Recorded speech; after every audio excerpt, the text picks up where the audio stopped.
Hi hello അസ്സാമലൈക്കും welcome back to my channel. ഞങ്ങൾ ഏർവാടിക്ക് പോയപ്പോൾ മായാകുളം എന്ന് പറഞ്ഞൊരു പള്ളിയുണ്ട് കേട്ടോ.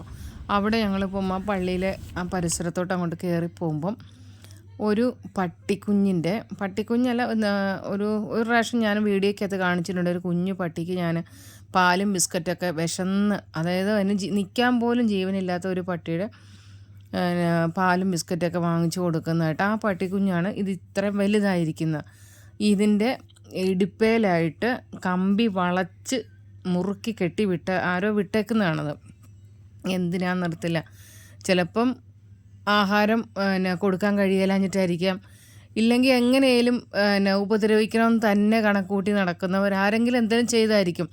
ഒരു 3 ദിവസമായിട്ട് ഞങ്ങളിത് കാണും കേട്ടോ. അപ്പം ഈ വയറിൻ്റെ ഭാഗം ചോര പൊടിയാൻ തുടങ്ങി, തോലും പോയിട്ടുണ്ട്. അപ്പോൾ അതിന് അത്രയ്ക്കും വിഷമമാണ്. അതിന് നടക്കാനും പറ്റുന്നില്ല.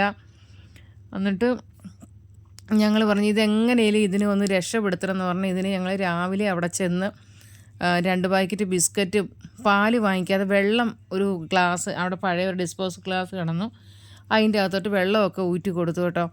ഇത് തീറ്റ കഴിഞ്ഞിട്ട് ഞങ്ങൾ പ്ലെയർ ഇട്ട് കണ്ടിക്കാനൊക്കെ നോക്കി. അപ്പോൾ ഇത് അവിടെ നിന്ന് ഓടി രക്ഷപ്പെട്ടു. അതെന്നെ അറിയുന്നില്ല അതിനെ രക്ഷപ്പെടുത്താനുള്ളതാണ്.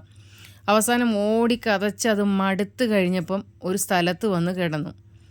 അപ്പം ഇനിയും ബിസ്ക്കറ്റ് കൊടുത്ത് പാലും കൂടെ കൊടുത്താൽ ചിലപ്പം അതിന് നമുക്ക് കണ്ടിക്കാൻ പറ്റുമെന്ന് ആ കമ്പി, നൂൽക്കമ്പി കണ്ടിച്ച് കളയാൻ പറ്റുമെന്നും പറഞ്ഞ് ഞങ്ങളൊരു ഐഡിയ ഇടുവാണ്. പക്ഷേ ആ സമയത്ത് ഇതങ്ങനെ ക്ഷീണിച്ച് ഞങ്ങൾ ഒത്തിരി ഇട്ട് ഓടിച്ചതിനെ.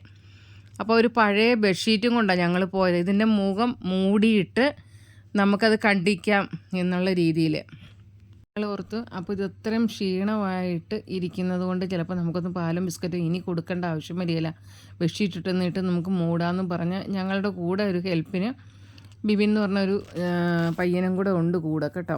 അപ്പോൾ അവനോട് ഞങ്ങൾ പറയുന്നുണ്ട്, നീ കണ്ടിച്ചോണം, ഞങ്ങളിതിനെ പിടിച്ച് തരാമെന്ന്. ബെഡ്ഷീറ്റ് ഇട്ട് മുറുക്കി പിടിക്കില്ല, അവൻ എൻ്റെ കയ്യിൽ നിന്ന് എങ്ങാനും പോയിട്ടുണ്ടെങ്കിൽ കടി കിട്ടും. ഇതിന് അത് നോവുകയെന്നോർത്ത് അത് കടിച്ചാലോ. അവസാനം അവനോട് പറയുന്നുണ്ട് തലയിലൊക്കെ ഒന്ന് തൊട്ട് നോക്കാൻ. ഒരു രക്ഷയില്ല. അപ്പം അവനോട് പറഞ്ഞെന്നെങ്കിൽ ഒരു കാര്യം ചെയ്യാം, നീ വീണ്ടും പോയി ബിസ്ക്കറ്റും പാലൊക്കെ വാങ്ങിച്ചുകൊണ്ട് വരാനും. അത്രയ്ക്കും വിശപ്പായിരിക്കും. ചിലപ്പം ആരെങ്കിലും കൊണ്ടുപോയി വച്ചിരിക്കുന്ന ആഹാരം കഴിക്കുന്നതിൻ്റെ അടുത്ത് പോയി നിന്നാലും ഉപദ്രവിക്കും. ഞങ്ങൾ ഇതിനെ കണ്ടിട്ട് 3 ദിവസമായി. ഇതിനെ എങ്ങനെയൊന്ന് രക്ഷപ്പെടുത്തണമെന്നുണ്ട്, പക്ഷെ ഞങ്ങൾക്കത് തൊടാനായിട്ട് പറ്റുന്നില്ല. അപ്പോൾ അതുകൊണ്ടാണ് ഞങ്ങളൊരു പയ്യനെ കൂടെ കൂട്ടുപിടിച്ചത് കേട്ടോ. അപ്പോൾ അവനെ കൊണ്ട് പിടിച്ചിട്ട് നമുക്കാണെങ്കിലും കണ്ടിക്കാവല്ലോ എന്നുള്ള ഇതിൽ. അപ്പോൾ ഇത്രയും നേരം ഞങ്ങൾ നോക്കിയിട്ടും ഇത് ഉറങ്ങാനോ ഇരിക്കാനോ പറക്കാനോ ഒന്നും നിൽക്കുന്നില്ല. എന്നപ്പോൾ പിന്നെ പാല് വാങ്ങിച്ചുകൊണ്ട് വന്ന് അതിന് പാല് വയറ് നിറച്ച് കൊടുത്തു കഴിയുമ്പം അതൊന്ന് ഉറങ്ങുമല്ലോ എന്ന് ഓർത്ത് കേട്ടോ. എവിടെ അത് കണ്ണടച്ച് ഇങ്ങനെ ഇടയ്ക്കിടയ്ക്ക് ഞങ്ങളെ നോക്കും. ഞങ്ങൾ എന്നാ പരിപാടി ഒപ്പിക്കുന്നത്. ഇതിന് പാലും തീറ്റയെല്ലാം കൊടുത്തിട്ട് അതിനെ ഉപദ്രവിക്കാനാണോന്ന് അതിനൊരു പേടിയല്ലേ. കാരണം ഇഷ്ടം പോലെ ഏറും കൊള്ളുന്നതാണ്. അങ്ങനെ പാലെല്ലാം കൊടുക്കുന്നവരെ ഞങ്ങൾ ക്ഷമിച്ച് നിൽക്കുക കേട്ടോ. ഈ പാല് കുടിച്ചിട്ട് നമ്മൾ കുടിച്ചുകൊണ്ടിരിക്കുന്ന സമയത്ത് പിടിച്ചിട്ടുണ്ടെങ്കിൽ ഇത് കുടിക്കാതെ എഴുന്നേറ്റ് പോകുമല്ലോ എന്നോർത്ത് നമ്മൾ വാങ്ങിച്ചുകൊണ്ട് വന്ന പാല് മുഴുവൻ അതിന് ഒഴിച്ച് അതിനെ നമ്മൾ കുടിപ്പിക്കട്ടെ. ചെറിയ പാക്കറ്റ് പാലാണ് നമ്മൾ വാങ്ങിച്ചേക്കുന്നത്, 4 ലിറ്റർ എങ്ങാണ്ടോ. അപ്പം അതെല്ലാം കുടിക്കുന്ന സന്തോഷത്തിലാണ് വാലൊക്കെ ഇട്ട് ആട്ടുക. ബിസ്ക്കറ്റും കിട്ടി പാലും കിട്ടി. ഇനി എന്നാലും കുഴപ്പമില്ല, നീ നല്ലോണം സുഖമായിട്ട് ഉറങ്ങാവില്ല എന്ന് പറഞ്ഞത്. അപ്പോൾ തീർന്നു. ഇനി നമ്മൾ സമയം കളഞ്ഞാൽ നമുക്കിതിനെ പിടിക്കാൻ പറ്റുകയില്ല. എന്നപ്പോൾ ഇനി അത് നല്ല രീതിയിലൊന്ന് ഇരിക്കട്ടെ തോർത്ത് ഞങ്ങൾ പെട്ടെന്ന് നിൽക്കുക. ആ സമയം തന്നെ അതിൻ്റെ കഴുത്തലോട്ട് ഞങ്ങൾ തുണി എടുത്ത് കഴുത്തൽ പിടിച്ച് അമക്കി ഇട്ട് കേട്ടോ.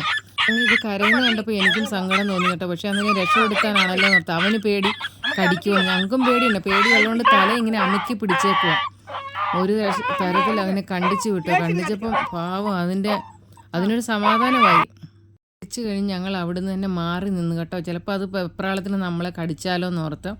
എന്നാളും അതിന് മനസ്സിലായി കേട്ടോ അത് നമ്മൾ കണ്ടിച്ച് വിടാനാണ്. അപ്പം ആ കട്ട് ചെയ്ത് വിട്ട് കഴിഞ്ഞപ്പോൾ അതിന് വട്ടം ഇങ്ങനെ അടിയിൽ നിൽപ്പുണ്ടായിരുന്നു. അത് തന്നെ അത് കടിച്ച് താഴോട്ട് എടുത്തിട്ട് കളഞ്ഞു. പിന്നെ ഞങ്ങൾ ബിസ്ക്കറ്റ് കൊടുക്കാൻ വേണ്ടി വിളിച്ചിട്ട് അത് നിന്നില്ല, പെട്ടെന്ന് തന്നെ അത് ഓടി രക്ഷപ്പെട്ടു. അത് കഴിഞ്ഞ് ഞങ്ങൾ പിറ്റേ ദിവസം പോകുമ്പം അത് നമ്മളെ കണ്ട ഉടനെ അതിന് മനസ്സിലായി കേട്ടോ അതിനെ രക്ഷപ്പെടുത്തിയാന്നുള്ള സ്നേഹം. മനുഷ്യനെക്കാട്ടിനും ഒരിച്ചിരിയെങ്കിലും സമയം അതിനൊക്കെ ചിലവഴിച്ചിട്ടുണ്ടെങ്കിൽ ആ സ്നേഹം അത് മരണം വരെ അത് കൊണ്ടു നടക്കും.